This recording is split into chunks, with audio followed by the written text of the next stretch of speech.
Yes, good morning, good evening. My name is Kurt Dirks. I'm the Vice Chancellor for International Affairs here at Washington University, and importantly for today, the Director of the McDonnell International Scholars Academy. We have a very exciting panel today from our alumni of the McDonnell Academy, and this is the third panel in our series where what we wanted to do would be to feature the alumni who have gone out after leaving Washington University to have an impact in the world. And our first panel was on individuals who went into academic careers.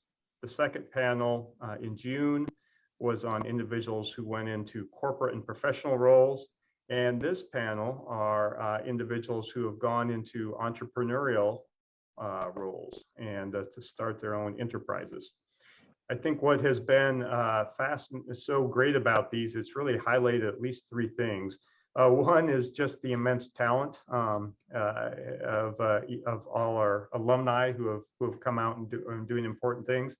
Second is the impact that they've been having on others, which is exactly right what this program hoped for in the beginning. And then third is just the diversity of places that they are doing this in. And so today's panel is going to be similar, I know, in that regard. I'm going to turn the session over to our moderator, Chancellor Emeritus Mark Wrighton. I think probably most of you know Chancellor Wrighton, but he was the 14th Chancellor of Washington University, who served for over 24 years as Chancellor of Washington University, transformed the university in almost every way and had a major impact on the university on many different dimensions. But perhaps one of the most important impacts of the during his chancellorship was to really increase the global footprint and the global impact of Washington University. And one of the ways that happened was through the founding of the McDonnell International Scholars Academy. And so the Academy is still living that vision that Chancellor Wrighton and John McDonnell set for it. And today we have 164 alumni and 94 scholars in residence. So Chancellor Wrighton, thank you for doing this. And by the way, just one more thing I'll note for the audience. We'll do, Chancellor Wrighton is going to do a moderated session with our panel. But for our audience, we'll have the opportunity for you to ask questions. You can put those in the chat, and then Chancellor Wrighton will take those from you at their time. So Chancellor, thank you. Thanks very much, Kurt. And to our four distinguished panelists, thank you for the commitment you've made to be a part of this important session. And to all participants, as Kurt has indicated, you'll have an opportunity to make comments and ask questions. Put those in the chat. I will call on you, and then Angie will send you a prompt to activate your video and to take yourself off of mute, and you'll be able to ask your question live and on video. So thank you all. I really appreciate that our McDonnell Scholars are a group of talented people from all over the world. I myself am participating today from a foreign city. I'm in Washington, D.C., and this is a vibrant community full of international individuals, and I'm here exploring interesting opportunities. And you might hear about this later in the week. In any event, we have 4 of our McDonnell Scholars, 4 of 164 alumni who are going to introduce themselves, tell us about what they have launched, and a bit about the challenge they are facing. We will go in alphabetical order, and I will turn to our 4 panelists in just a moment. But I wanted you to know that John McDonnell is listening in, and we have in the McDonnell family a tremendous contribution in terms of innovation and entrepreneurship. It was John McDonnell's father who founded McDonnell Aircraft that merged with Douglas to become McDonnell Douglas and ultimately merging to become the Boeing company. This contribution from the McDonnell family has been critical to the advance of St. Louis, and enormously important contributions have been made to the entire world through the products that were ultimately developed by McDonnell Aircraft, then McDonnell Douglas, and now the Boeing company.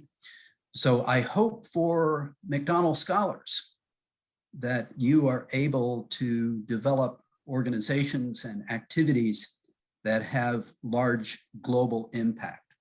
So let us begin by having the four panelists give some information about themselves and about the enterprise that they have launched.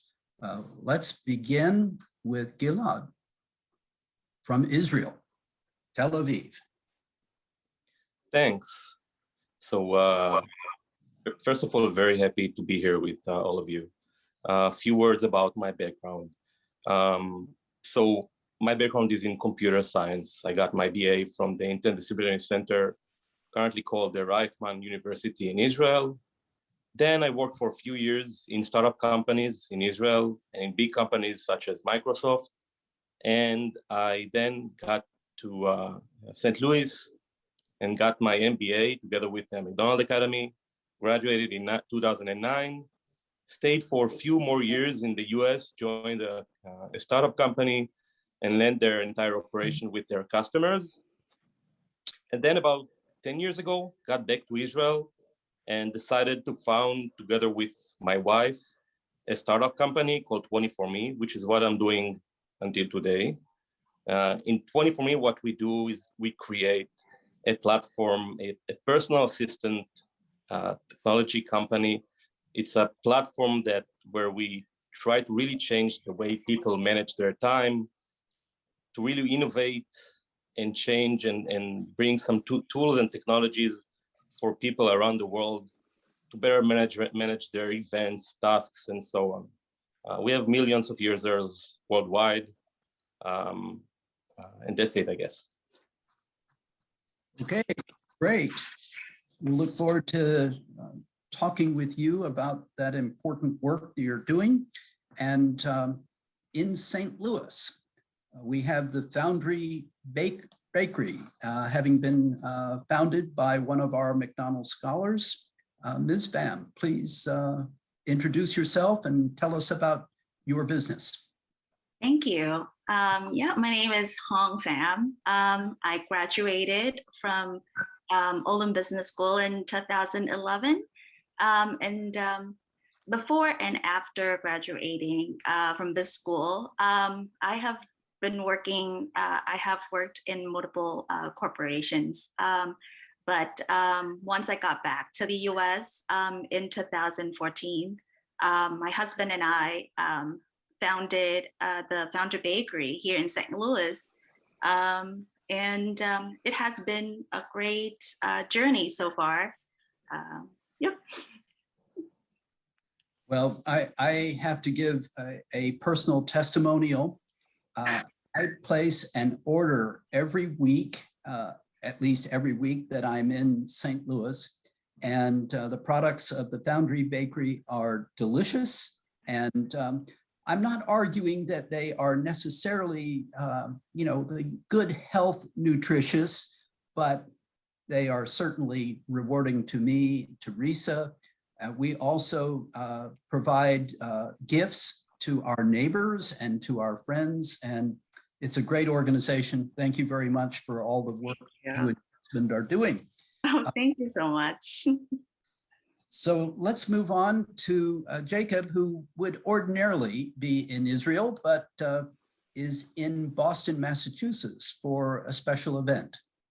Jacob. Thank you, Chancellor. It's a pleasure to be here with you. My name is Jacob Schwergold. I'm a proud alum of the 2010 cohort. Prior to studying at WashU, I was a member of the litigation practice in a large Israeli Tel Aviv-based law firm. After completing my master's in US law at WashU, I went back to Israel and I decided to pivot towards more international pursuits. So I joined the international practice of another large firm. And after a few years of working in that firm, I decided to go out on my own. I started a boutique practice where basically I offer my clients top firm quality work, but with a small firm feel, more hands-on, more involved in all the aspects of my client's business. And I joined forces with a friend of mine who focuses on real estate. And we founded our joint firm, Schwergold Aronson and Co. And we pride ourselves on having international capabilities that you normally don't find in small firms. Usually in Israel, there's a ton of international business. Almost every business has some contact with the outside world, and it's very difficult for them to find legal services providers that aren't in big firms. So we're very happy to be in that particular niche of the legal practice. Great, thank you. And, to illustrate that lawyers can have, big impact in founding new organizations, I point you to Uriel Reichman, who was at Tel Aviv University, I believe, and he founded what has become Israel's first government-recognized private research university. It was formerly called the Interdisciplinary Center in Herzliya, but recently it has been recognized as a fully supported by the government of Israel, Uriel Reichman University. So it is called now Reichman University, and we are proud that they are a partner in the McDonnell International Scholars Academy. So let's turn to our fourth panelist, Gökhan. Hi, everyone. Thank you, Chancellor, for inviting me. I'm Gülcan Yayla. I'm from Turkey. I studied industrial engineering in one of the best technical schools in the country that later on helped me get into McDonnell Academy as well. After I worked for 3 years in Turkey in strategy and business development, I decided that I would really be very interested in entrepreneurship and especially making a social impact.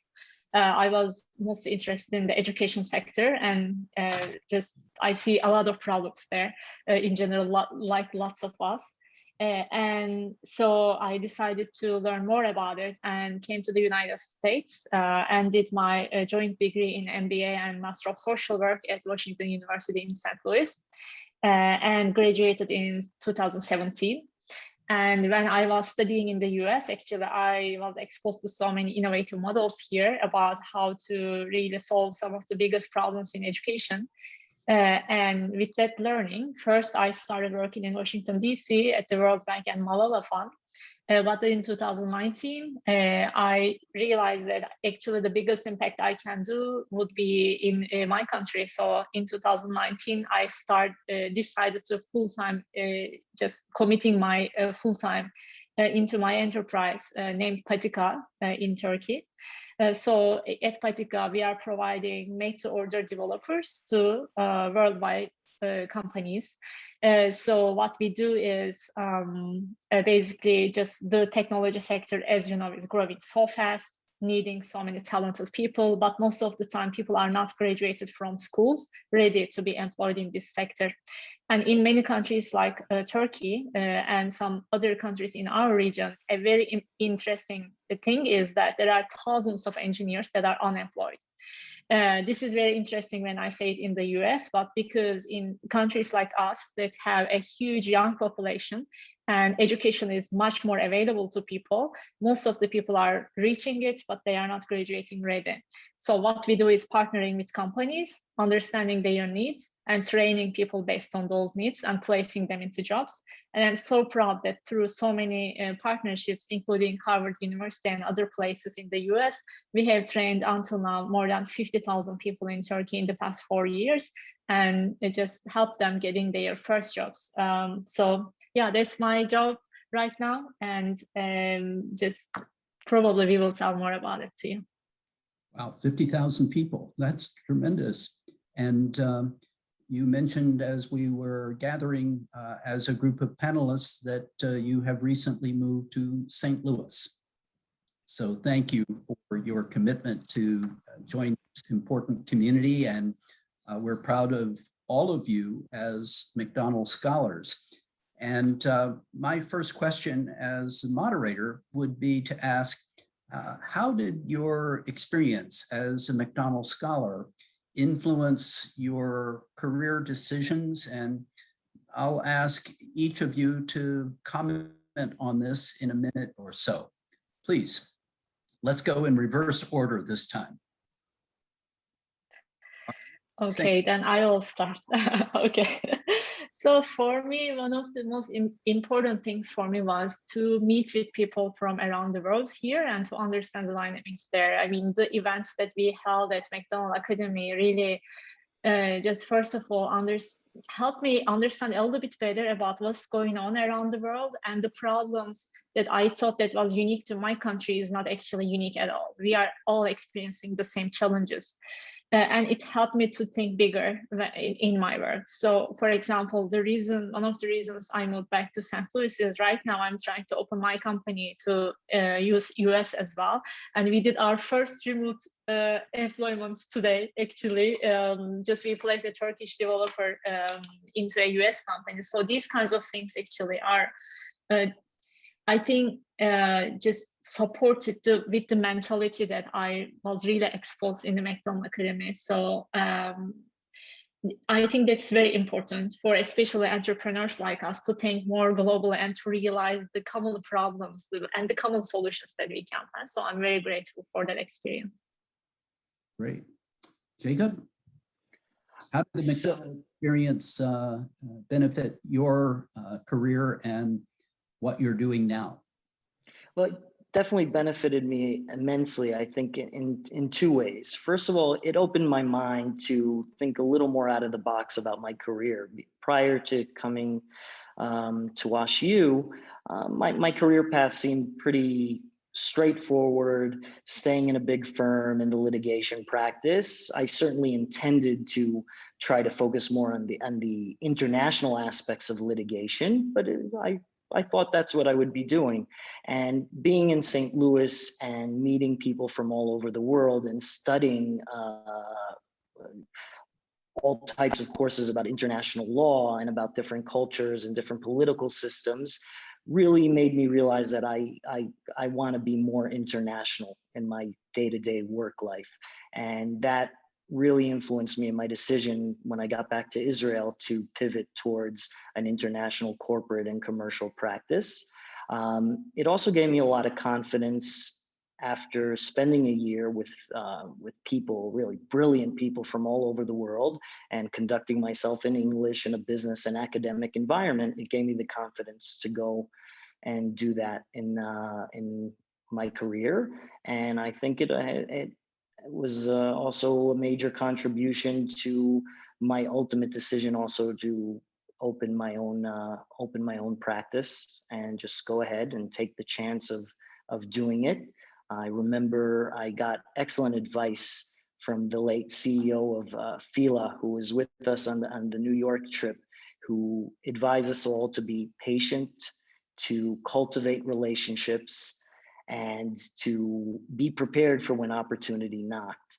And careers can be very frustrating at times, especially in the beginning, that they don't advance as quickly as you'd like them to. And I really kept those words of advice close to heart, and being patient and sort of believing that the opportunities will present themselves, and they did.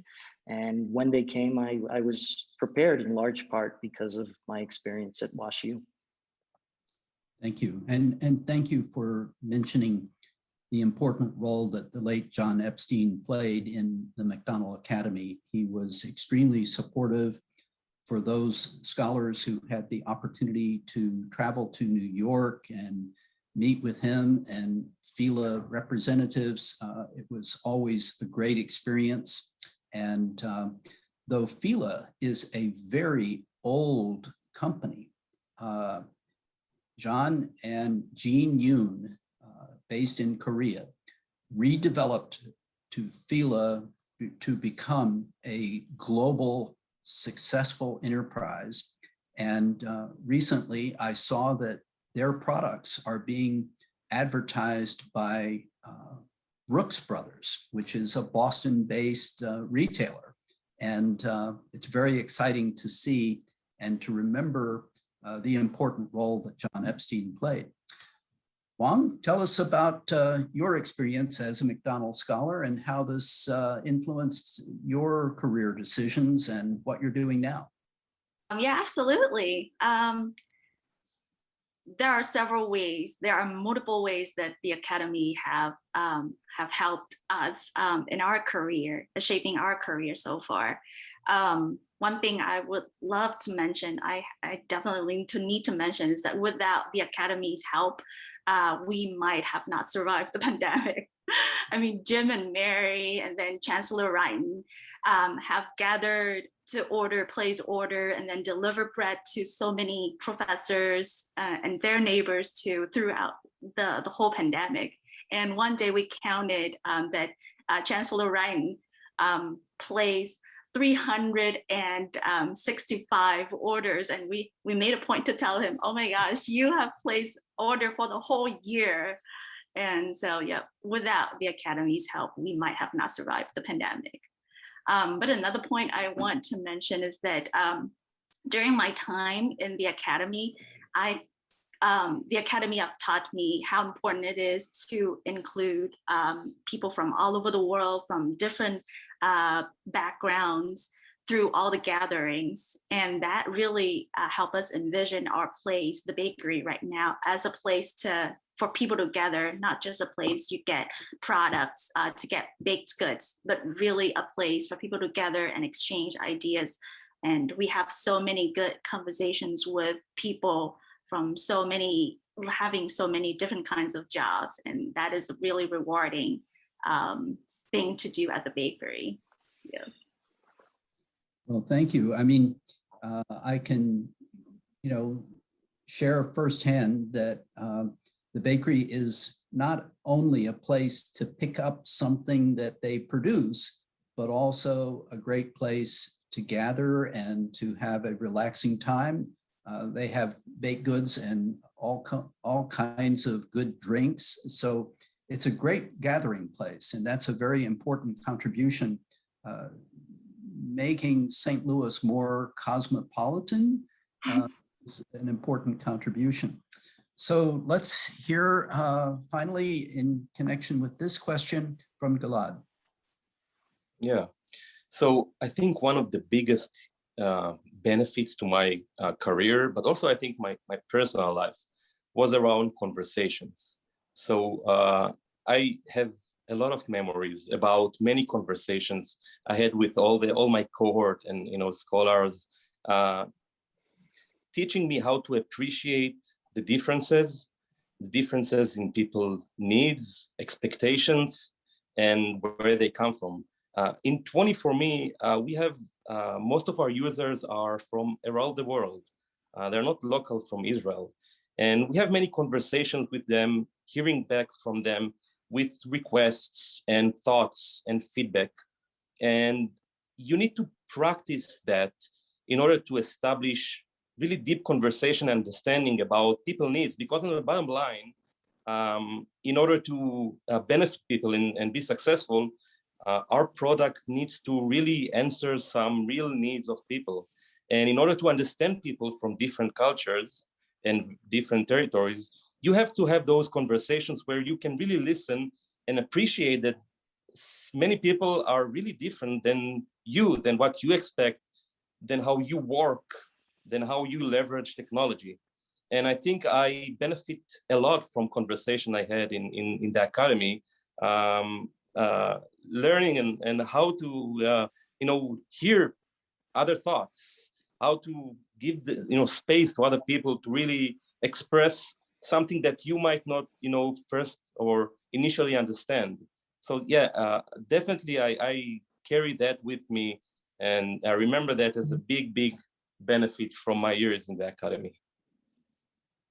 That's great. That's great. The work that you're doing reminds me of a quote that I have used from time to time. It is from a former president of MIT in terms of time management. He said, everyone only has 24 hours in a day, but at MIT, there are nights. People have extra time, and helping people manage their time must be a very challenging and yet rewarding undertaking. So I look forward to hearing more about your company. And that brings me to the second question. And while the panelists are struggling with this question, I'd like those who are participating with us today to turn to the chat and either introduce a comment or a question. And you put that in the chat and I'll recognize you as these come in. And then Angie will encourage you to turn on your video and to unmute yourself so that you can make a comment or ask a question on the air. So the question that I would like to now ask each panelist, and do this again in about a minute. One of the goals of the Academy experience was to help people have a broader impact in their work and their communities. At this point, how do you assess your impact in your career? And what is something that you are particularly proud to have accomplished already? So Gilad, let's begin with you. Sure. So as already mentioned, we have users from around the world.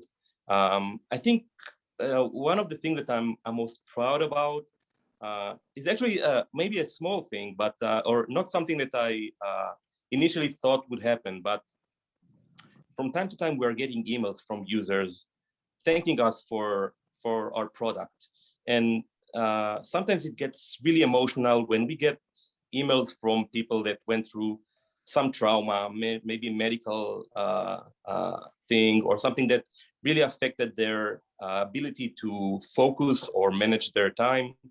And getting those emails telling us how our product helped them or helps them day to day to be more focused, more effective. Might be few people around the world, or not millions, but those are the ones that really make me think that this is something that really has an impact, that really benefits people, and makes me very happy. Thank you. Thank you. Jacob, how about you? I'd say I pride myself on two particular aspects in my career. One is the relationships I've built with clients. The confidence that they put in me, not just in dealing with their legal affairs, but confiding in me and taking my counsel on strategic issues, like which direction should the business go, which countries should we focus on, just the ongoing day-to-day relationship of trust and intimacy with respect to their business affairs is something I'm very proud of. And really, when I get up in the morning to go to work, that's something that gets me going.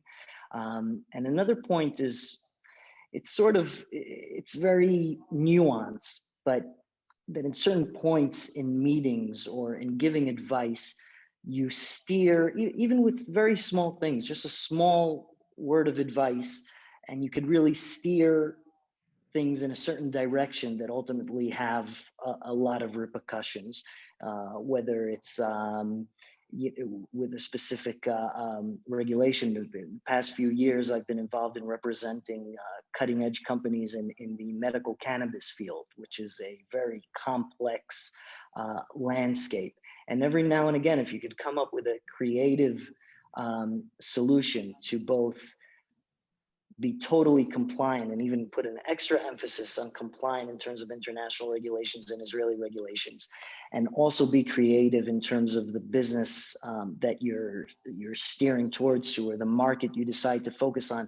Just a small change in the legal advice could really steer a company in a totally different direction. A company I recently, that I helped found as a lawyer, recently listed on the London Stock Exchange. And that's from, it's really an accumulation of a few small decisions that could have gone either way, but with a little bit of creative legal advice, they wound up going public. That's great. That's great. It was not until I became provost of MIT that I had, meaningful interactions with the legal profession. As provost of MIT, I found myself often in the center of controversies or one thing or another that led to problems where I was being sued, or MIT was being sued frequently.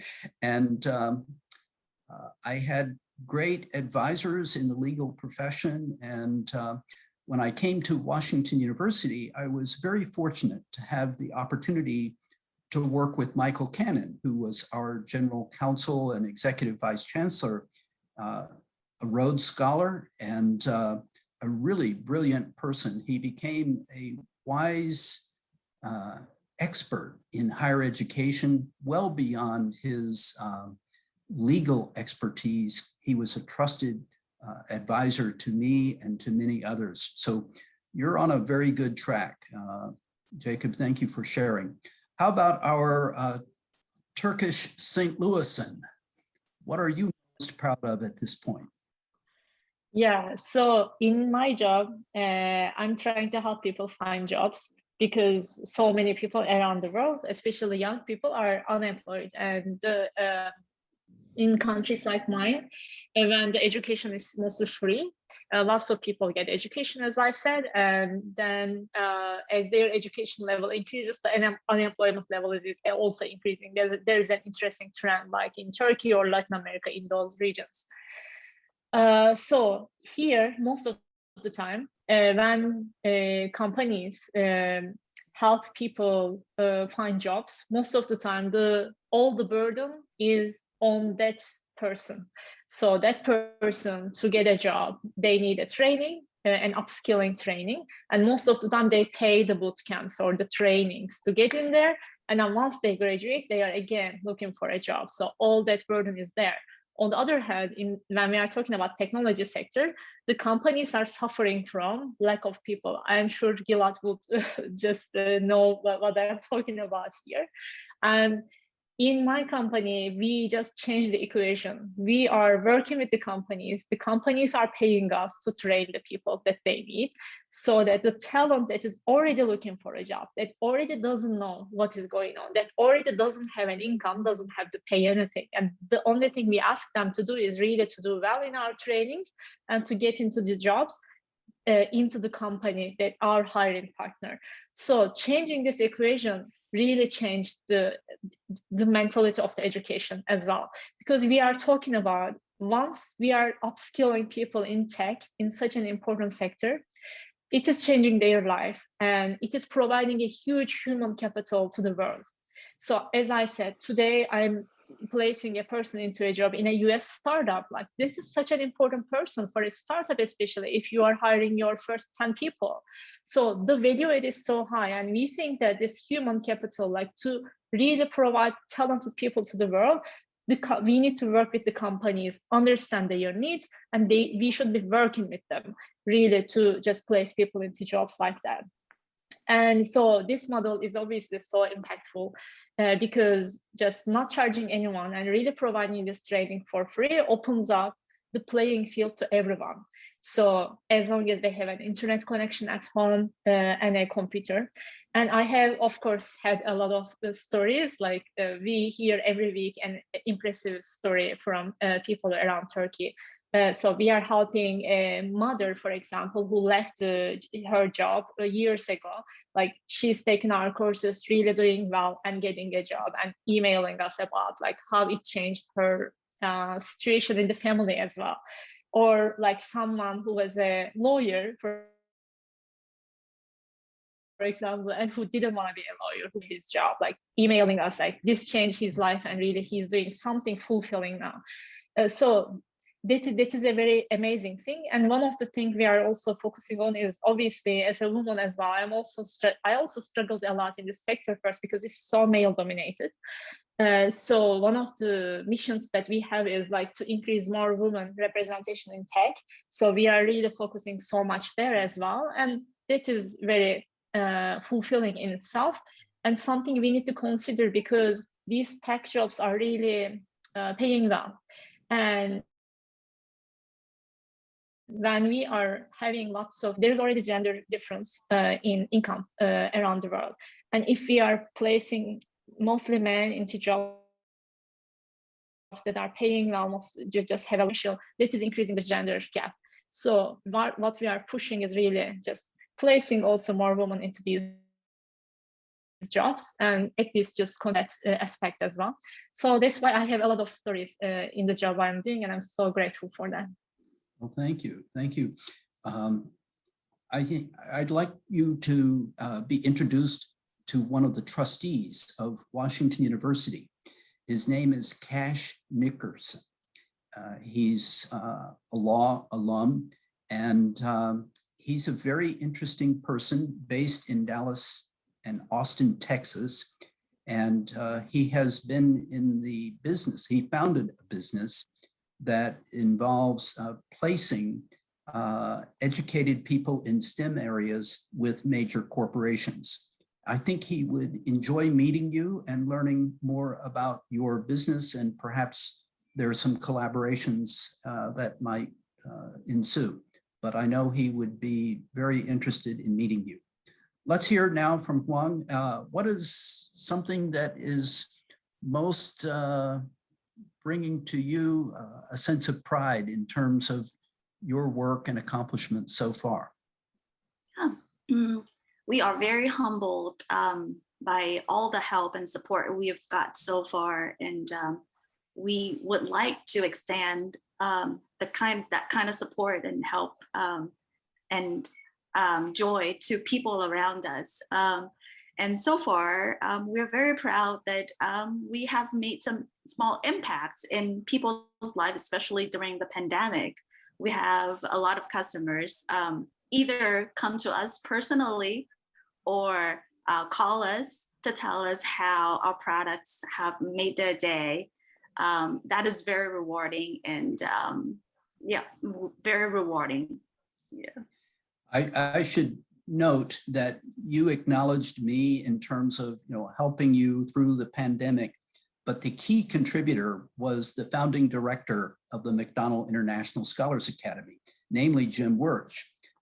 It was he who received the big orders and personally, together sometimes with Mary, made personal deliveries. So it was on a Friday late afternoon. I always had a few words with Jim Wirch, and then the reward of good products from the Foundry Bakery. So Jim was instrumental in many ways, and he was a great resource throughout the pandemic for all of us. We have a question in the Q&A.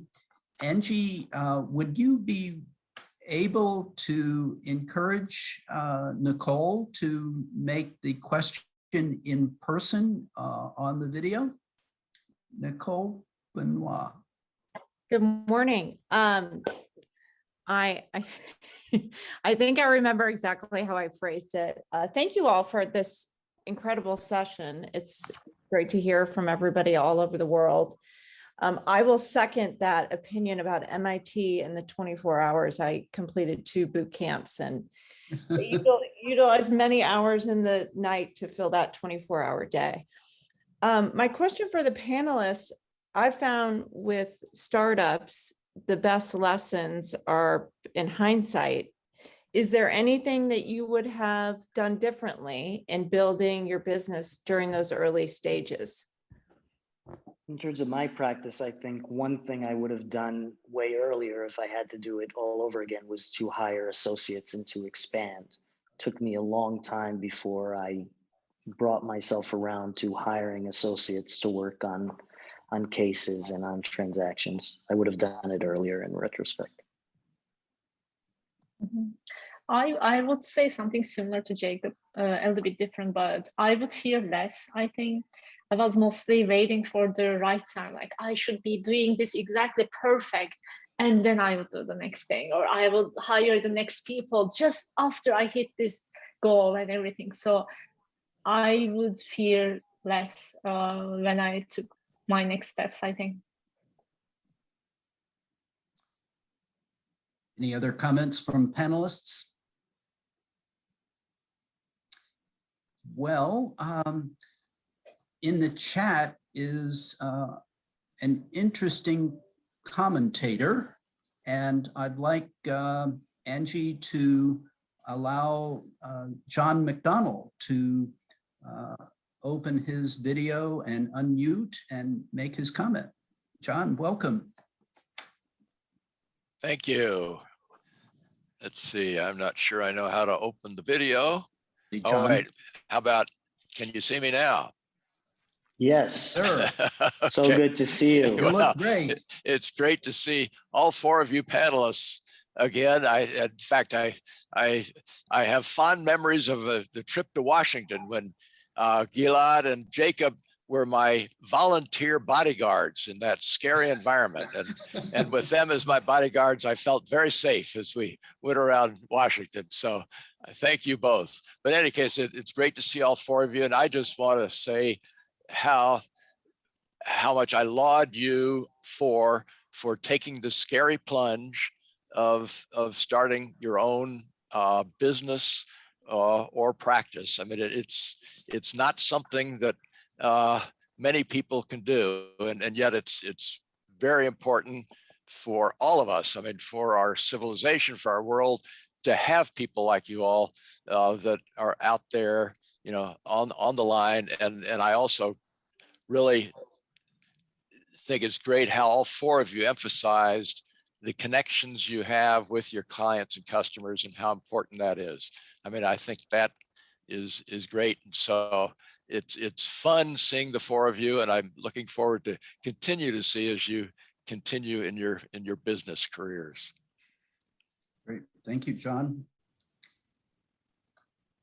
Are there any other questions from our participants? We have a question to Gilad.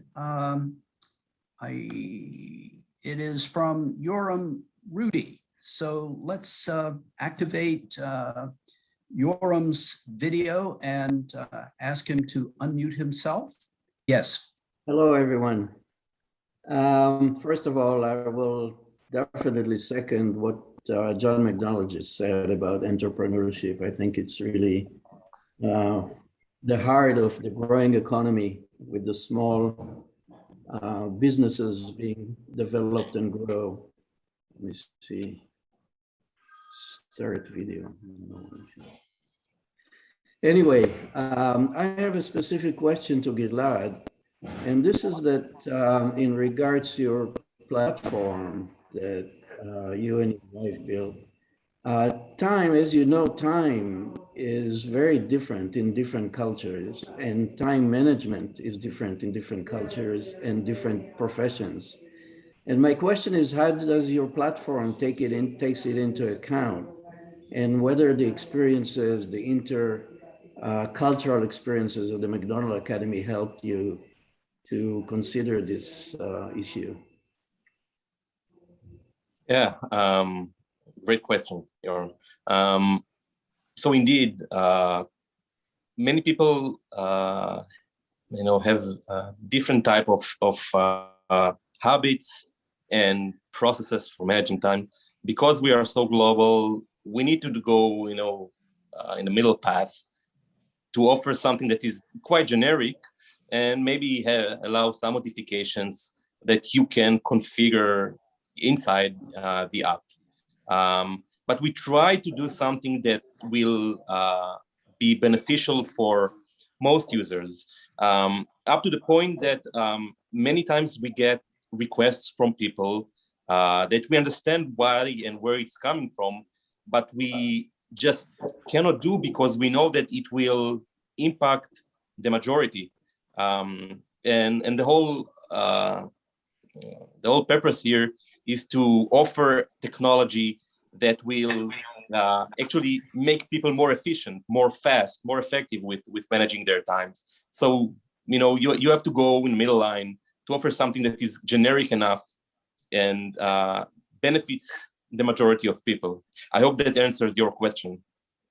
Oh, well, it's not an easy question to answer, especially when you try to come up with a unified platform, because cultures are different. Do you think that the experiences at the McDonnell Academy, your relationships with your peers and the intercultural experiences you had could help you to make it a little bit more widespread in terms of the understanding of what time is and what it means in different cultures? Well, I must admit that unfortunately I didn't have those discussions with my peers, my cohort. That was very specific. As already I think mentioned, I did have general discussions that helped me, create this overall understanding of differences. Sometimes it's the basics that you have to get in order to accommodate those discussions with users that will then become a product. So that's a very good question. It reminds me of a time that I made my first trip to Spain. I went to Barcelona, which is a beautiful city. And I was told about a fantastic restaurant, but I would have to work hard to be able to dine there because it was so busy. And so I decided to have an early dinner. And I arrived at 6:30 at the restaurant, and it was empty. And in fact, the door was locked, and I saw a staff member in the restaurant, and I pounded on the door, and they said, "We don't open till 10:30. And I went back to my hotel, and I had just arrived in Europe that morning, and I decided to take a little rest because 10:30 would be really long, and I turned out to be very tired, and I slept through the dinner. So different cultures operate very differently, and I think you have a big challenge serving a global community in your company. I'm going to ask one more question for each of the panelists, and this relates to advice that you might give to McDonnell scholars who are coming along or listening in, who've already graduated. Just a portion of the scholars are going to pursue building their own business or startup after graduating from the university. Others may go on and do it much later in their career. They can learn from alumni like the 4 panelists that we have today. And my question is there some good advice that you can give to our current McDonnell scholars, those who are now studying? What is it that you would suggest? What steps could they take now to develop their leadership skills in order to be successful as you are in your businesses? Juan, you want to begin with this one? Sure. I think based on my experience, I think that one thing that I would emphasize on is soft skill. Technical skill is important, but in business, it's all about people. And so we find it very important to connect with employees, customers, suppliers. And so focusing on soft skill is also important in our life. So that's one thing that I would advise. So participating in McDonnell Academy events and a proactive participant in discussions and engagement will help.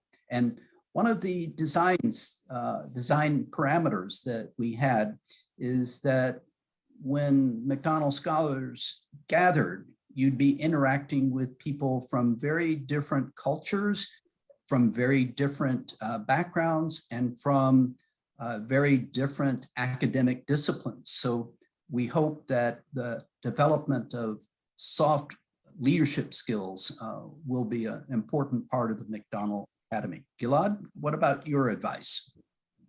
Yeah, I think that entrepreneurship and leadership is not necessarily about opening your own company. It can be done and accomplished anywhere, even as a student. So my advice would be pick an opportunity, whether it's something you do as part of a class or inside a company where you work, and try to lead that. Try to have impact on people, maybe suggest idea and lead something internally. That will first give you confidence about your ability, will allow you to practice those skills that are needed later on a larger scale. But also practicing those skills on a small scale is very important and can really be helpful. I think that's a very good point. And of course, innovation can take place in any organization. You don't have to be a startup company leader in order to be an innovator. You can be an innovator in great companies that are very large. And I know Ming Zhu, one of our first McDonnell scholars, is working with the great company Emerson. She was recognized just a short time ago as the second Wrighton Award winner. And she gave really great comments at our event where she was celebrated. And she is clearly an innovator at Emerson, which is a big organization. From a Turkish perspective, what advice would you give to potential entrepreneurs and innovators? Yeah, I would just say that don't take advice from everyone. So just surround yourself with people that you are inspired by. So who inspires you also tells about something about you.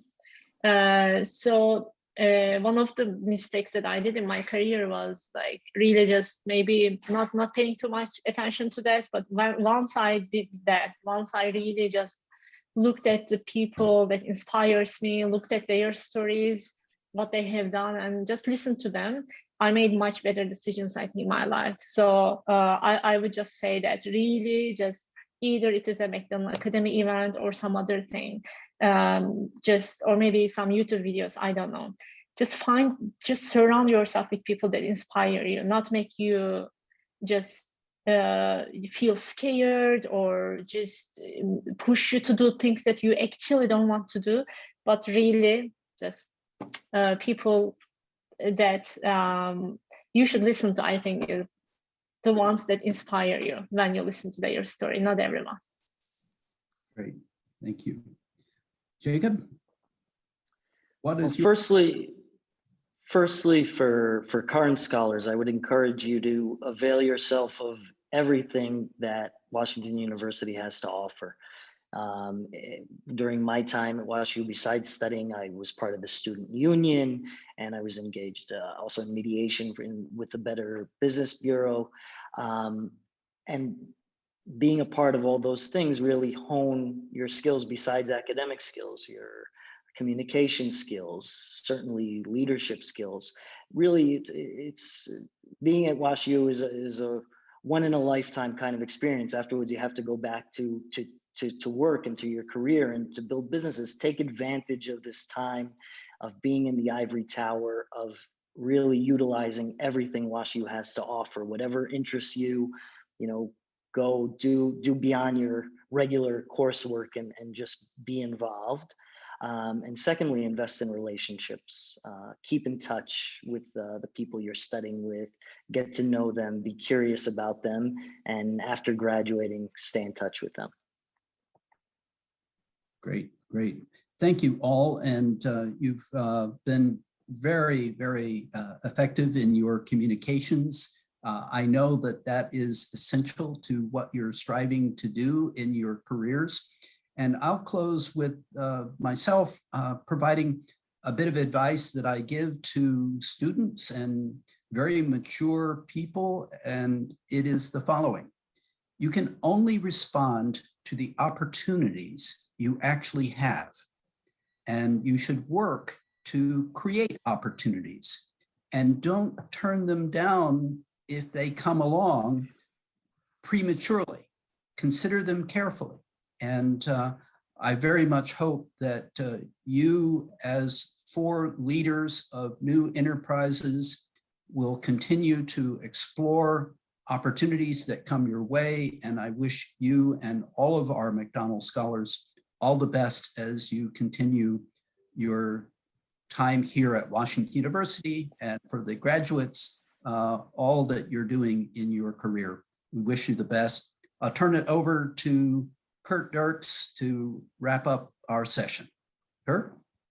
Well, Mark, thank you for moderating a great session. It was very inspiring, but also I think we all learned a lot. Even more thanks to our 4 panelists. I think you illustrated again that the talent that are part of our McDonnell Academy community, and really set a mark for our current scholars on what they can go on to achieve. So thanks for being with us. Thanks for continuing to stay engaged, and thanks for being an inspiration to our current students. Following, and by the way, we do really hope that you'll continue to be engaged. I know Angie is starting up a mentoring opportunity for you all to connect with our current scholars. They are really hungry to be able to connect and learn from you. And so we're really looking forward to having you be part of that. I hope we can count on you. I guess the second thing I'll note is just, again, thinking about how what I heard from each of you really kind of talked about how your lives continued to illustrate kind of the 3 pillars of the Academy. One is being part of that global perspective and having that global perspective, how it really is a central part of what you're doing, what you have done. Second, the leadership in your respective fields, and leadership defined to some extent simply going out and making an impact in the world and helping other people realize their potential. And then finally, being a part of that community and the importance of relationships, as I heard from a number of you, and that community, whether it's being part of the McDonnell Academy community or working with people, is just really so instrumental. So thanks for illustrating the things that we try to talk about in our first year seminar and beyond. So I thought that was awesome. And finally, to everyone else, we have one more session this calendar year, which is going to be focused on our scholars who have gone into careers in public service or in nonprofits. And that session is going to be in December, so look for that to come out. And we're really excited to hear from those individuals who went onto that career path, and it will kind of complete our academic year and hearing from you. So again, thanks to everyone who's been in the audience today, who's been on the panel, and to Mark for being here. We'll look forward to seeing you again at some event, and for many of you, I hope in person. Bye-bye.